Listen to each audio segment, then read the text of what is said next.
Have you ever find it hard to decide which is the right property for you? Hi, this is Jason. Today I'll be sharing with you how to determine if the property that you have shortlisted is the good property. Of course, I understand that every one of us have preference and with regards to where you want to stay, what you want to buy, in terms of the size, the layout. Every one of us have different unique requirements. Yes, I totally understand that. But before you make the decision, let me run through a set of criteria with you to help you make the best decision. Number one, layout. So what makes a good layout? As you look at the floor plan, you want to make sure that you're looking at squarish or rectangular floor plan with not too much of a wasted space. For example, the void areas, aircon ledges, and of course some people actually says that, oh, balcony is a wasted space. That is subjective. Some people like balcony, some people don't like balcony. So nonetheless, as long as you can step foot on the space and you find that the space is usable, it's not wasted space. Number two, direction and facing. So for the Chinese and Indian community, some of them believe in feng shui and vastu, which gives them a certain set of direction and facing that they want their properties to face. Other than that, typically most people prefer a north-south orientation because they believe that a north-south orientation will have more breeze and more wind into the unit, which is a good unit.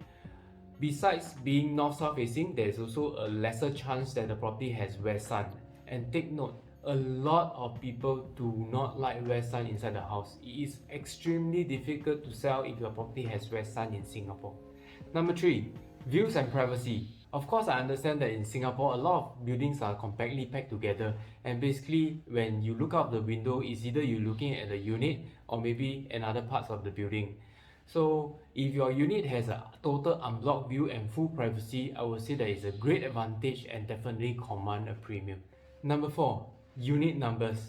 So I understand that of course unit number doesn't seem too much of a consideration, right? But however, there's a big group of people out there that generally prefer not to have 4 inside their unit number, especially Chinese. So on level 4, or if your unit number has 14 or 44, please try to avoid it because that will definitely set aside some people from considering your unit in the future. Number 5, surroundings. Don't you like to live in a house that has a convenience of a supermarket, eateries, and of course once in a while you can go for a jog and run in the park, and best if you can be within minutes walk away from the MRT station. And a bonus in Singapore especially, if you're near that good school, you will have a lot of strong demand for your property. Number 6, floor levels. I understand that this is a personal preference and there are groups of low floor levels, there are also groups of high floor levels. However, I would say that generally there are stronger demand for higher floors and some people are even willing to pay a high premium for high floor. So if you can get a high floor unit at a reasonable price, do go for the high floor unit. Number 7, price versus value.